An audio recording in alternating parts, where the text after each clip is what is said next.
이번 시간에는 사람은 혼자 왔다가 혼자 살다 가는 거라는 제목으로 말씀을 전합니다. 사람은 혼자 왔다가 혼자 살다가 혼자서 영원한 천국에 가는 것입니다. 혼자서도 잘 사는 법이라고 하니까 잘못 이해하실 분들이 있을 겁니다. 예수님 안에서 혼자서도 잘 살아야 한다는 말입니다. 절대로 사람은 하나님 없이 혼자서 독립적으로 살아갈 수가 없습니다. 또 혼자서 잘 살기 위하여 처음부터 결혼도 하지 않고 자연인으로 깊은 산속에서 혼자 사는 것은 아닙니다. 결혼을 해야 됩니다. 결혼을 하더라도 부부가 오손도손 영원한 천국에 갈 때까지 같이 사는 것이 아니지 않습니까? 모두 앞서거니 뒤서거니 하면서 떠납니다. 사람은 필연코 혼자 되는 것입니다. 또 가정에서나 직장에서나 학교에서나 군대에서나 소속된 단체에서 혼자서도 잘해야 원만한 생활을 할 수가 있는 것입니다. 이때 혼자서도 잘 살아야 한다는 의미에서 이 말씀을 전하는 것입니다. 어느 날 지하철 안에서 들은 얘기입니다. 경로석에 60대 후반 정도 보이는 남성이 앉아 있었고 그 앞에는 60대 초반으로 보이는 남성이 서 있었습니다. 대화는 이런 것이었습니다. 서 있는 60대 초반의 남성이 형님, 형수님이 떠나신 지 좀 되셨죠? 그래, 이제 2년이 좀 넘은 것 같네. 형님, 혼자 사시는데 불편하지 않으세요? 재혼할 생각은 없으세요? 그러니 경로석에 앉은 분이 정색을 하시면서 하는 말이, 아니 이 사람아, 장래 또 치러질 일이 있어. 지금 혼자 사는 것이 나쁘지 않다네. 나보고 재혼하라는 소리 하지 말게. 재혼이 그렇게 쉬운 게 아니다네. 수양되지 못한 성격 나쁜 사람 만나면 스트레스로 내 수명대로 살지 못해 오히려 혼자 사는 것만 못한 것이네. 그래서 하나님께서도 다투며 성내는 여인과 함께 사는 것보다 광야에서 사는 것이 나으니라 잠언서 21장 19절에 하셨지 않는가. 어쩌면 정확하고 옳은 말인지도 모릅니다. 어쩌면 재혼하는 것보다 오히려 혼자 사는 편이 좋을지도 모릅니다. 그렇기 때문에 혼자서도 잘 사는 방법을 깨닫고 혼자 사는 것을 젊어서부터 습관화하는 것이 좋습니다. 젊어서 습관화가 중요합니다.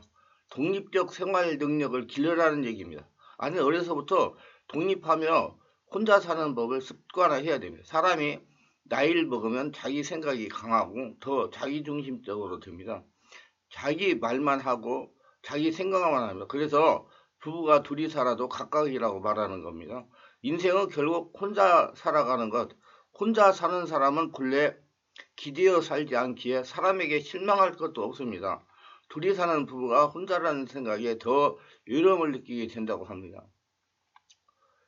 왜냐하면 상대방에게 의지하는 습관이 되기 때문입니다. 왜 나를 생각하고 도와주지 않는가? 왜 나에게 관심을 두지 않는가? 자꾸 상대방에게 의지하고 바라기 때문입니다. 부부가 같이 생활할지라도 항상 나는 혼자다. 이렇게 생각하세요. 독립적으로 수행하려고 노력하라 그 말입니다. 이렇게 생각하는 것이 마음이 편안하고 독립심을 길러서 나중에 정말 혼자 살게 될 때 혼자서도 행복하게 잘 살 수가 있습니다. 부부가 영원하게 같이 살다가 가는 경우는 극히 드뭅니다. 저도 나이 70에 지금 혼자 되었습니다. 몇 년 전만 해도 이렇게 되리라고 꿈에도 생각하지 않고 지냈습니다. 그래서 현실이 되어 당하게 되었습니다. 그래서 제가 혼자서도 잘 사는 법이라는 제목으로 이렇게 말씀을 전하는 것입니다. 원래 사람은 홀로 왔다가 홀로 살다가 홀로 가는 삶이고 부부는 잠시 같이 할 뿐입니다. 이것을 증명하는 현실이 지금 세상에서 나타나고 있습니다.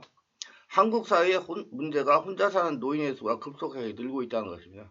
통계청에 따르면 지난해 2023년 현재 혼자 사는 노인은 197만 3천 명으로 전체 노인의 21.8%를 차지한다고 합니다. 노후에 혼자 살게 되는 이유로는 사별, 미혼, 이혼 등을 들 수 있습니다. 최근 들어선 생애 미혼과 중년 황혼 이혼도 늘고 있습니다. 50대 전후까지 결혼한 적이 없는 사람의 비율을 나타내는 생애 미혼율은 1980년대만 해도 남자가 0.4, 여자가 0.3에 불과했습니다. 그러나 2020년에는 남자가 16.8, 여자가 7.6으로 늘어났습니다.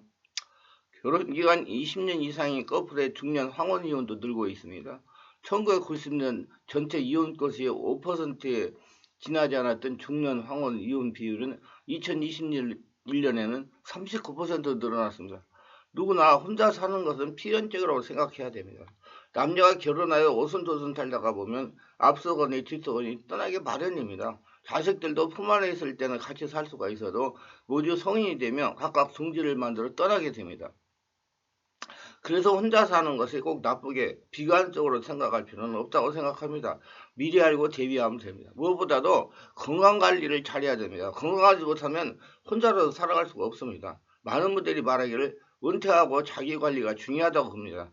65세에 은퇴를 하셨다면 바로 다른 일을 집중해야 됩니다. 은퇴했다고 이제 좀 쉬어야 하겠다고 집에서 편안하게 지내면 안 된다는 것입니다. 이렇게 되면 순식간에 육체의 기능도 퇴보하고 뇌 기능도 퇴보한다고 그럽니다.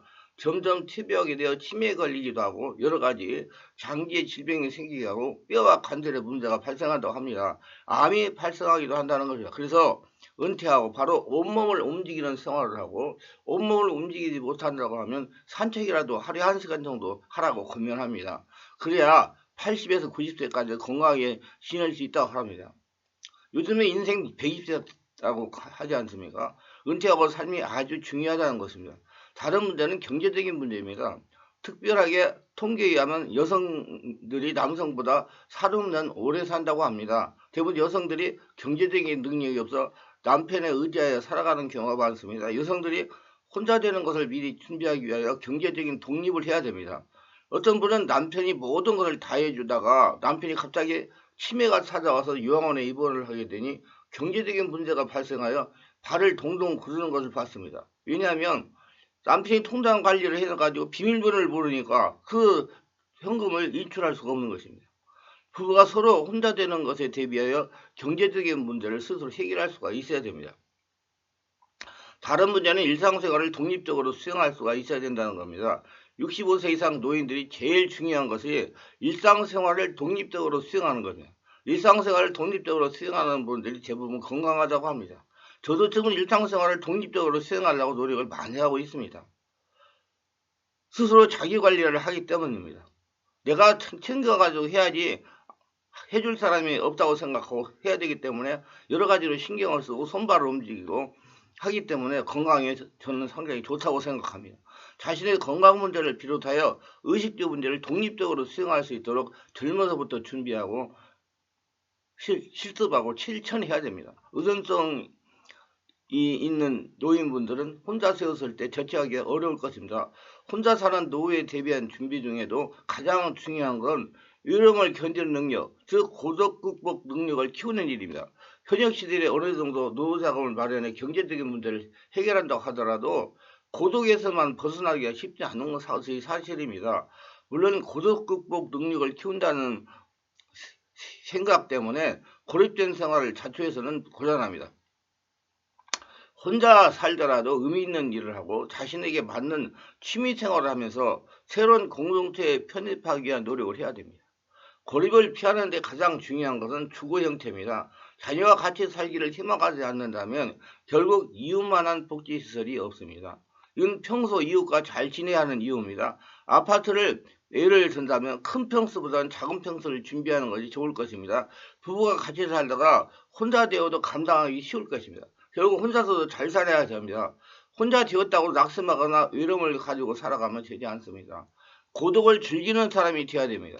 우리 성도님들은 살아계신 하나님의 성전입니다. 항상 하나님과 동행한다는 의식이 굉장히 중요합니다. 평소에 체험적인 신앙생활이 굉장히 중요한 것입니다. 근데 육체를 가지고 사는 사람이다가 보니까 외로움을 떨쳐보내기 쉽지가 않습니다. 혼자 사는 사람은 가을이 되면 왠지 외로움을 더 느끼게 되는 것이 사실입니다. 제가 병원에 능력돈도 다닐 때 회상하면 10월 중순부터 12월까지 우울증 환자가 병원에 많이 입원해 있었습니다. 제가 가끔 이런 장난 비슷한 전화를 하시는 분이 있습니다. 저에게. 목사님, 왜 하나님은 나의 갈비뼈 하나를 더 취하셔서 새로운 이성을 하나 만들어 주지 않으셨나요? 이런 허황된 생각을 가지고 질문을 하는 것입니다. 성경 창세기 보면 하나님은 아담을 외롭게 지내는 걸 보시고 아담의 갈비뼈, 늑골로 하와를 만들었다고 나와 있습니다. 아니면 자기가 깊은 잠을 자는 동안 갈비뼈는 취하긴 하셨는데 이제는 하나님도 나이가 드셔서 입김을 불어올 힘이 없어서 그런가요? 하는 망측하고 엉뚱하고 회개하고 웃기는 생각을 하는 사람도 있습니다. 그분이 하는 말이 분명 어딘가에 입김을 아직 불어넣지 않은 이성이 있다는 생각이 들 때도 있다는 것입니다. 하도 혼자 지내기가 외롭고 고독하니까 하는 말인 것 같습니다. 우리가 가만히 생각하면 하나님께서 아담의 갈비뼈를 취해 만든 하와는 아기부터 시작한 것이 아닌 것 같습니다. 분명 성인인 아담과 비슷한 연령대에 하와를 만드신 겁니다. 아담이 딸 같은 아이를 만든 것도 아니고 분명 성인을 만드신 겁니다. 사람들에 따라 성경을 과하게 접목시켜 이야기하는 사람들도 많을 것입니다. 하나님의 인간 창조를 유전학으로 접근하는 사람도 있을 것입니다. 영국의 유전자 복제 양인 돌리는 신생인 아기로 태어났지만 사람을 성인 유전자를 복제한다면 성인으로 생겨날 겁니다. 정신나간 과학자들은 이런 시도로 난치병을 해결할 수 있다고 생각할 것입니다. 복제인간의 가한 장기이식입니다. 복제인간은 장기이식을 해주고 사라지는 드라마 같은 얘기일 겁니다. 하하가 성인으로 태어났다면 닭이 먼저일 수도 있다는 결론이 나옵니다. 5일째 되는 날에 생물인 동물을 창조하셨으니 생체인 닭을 암수를 만들어 그 다음 알을 낳았을 것입니다. 모두가 시작하는 성체나 성인입니다. 고대 신화를 보면 신적인 존재들은 알이나 희한한 상황에서 태어나 아이가 성인이 되었습니다. 예수님도 천인 동정녀 마리아에게 태어났습니다. 모두 비범하고 특별하지만 최초 인간의 창조는 하나님만이 가능했고 일반 현자들의 탄생과는 다릅니다. 언제가 인류가 멸망하고 다시 시작한다면 노아 때처럼 성인이나 성체인 동물을 보존하다가 번성과 생육을 시켰듯이 지금 인류가 멸망한다면 어딘가 알이나 인공 아기집, 인공 자궁을 만들어 태아들을 생육시켜 인류를 다시 만들지는 않을 겁니다. 저는 사람들이 혼자 사는 것은 하나님이 생육하고 번성하라는 말씀을 좀 어긴 것이므로 그 대가로 외로움을 주는 것 같다는 생각이 듭니다. 제 생각입니다. 창세기 1장 22절 하나님이 그들에게 복을 주시며 이르시되 생육하고 번성하여 여러 바닷물에 출중하라 새들도 땅에 번성하라 하시. 혼자 살아가는 사람들이 겪는 고독은 혼자 살기 때문에 내려지는 것이라고 생각합니다. 그런데 혼자가 되는 것은 어찌할 방법이 없습니다. 어려서 젊어서 그렇게 잘 지내던 친구들도 앞서거니 뒤서거니 하면서 떠나고 혼자가 됩니다. 일생을 같이 살면서 살아가던 부부도 앞서거니 뒤서거니 하면서 떠나는 것은 피할 수가 없습니다. 우리 혼자 사는 것을 준비하시기 바랍니다. 사람은 피놓고 혼자 왔다가 혼자 가는 것입니다. 모두 은혜가 있으시기를 바랍니다. 말씀이 유익하셨다면 구독, 좋아요를 부탁합니다. 제가 설교하여 동영상을 제작, 유튜브에 올려 필요한 분들에게 전파하는 데 큰 힘이 됩니다. 감사합니다.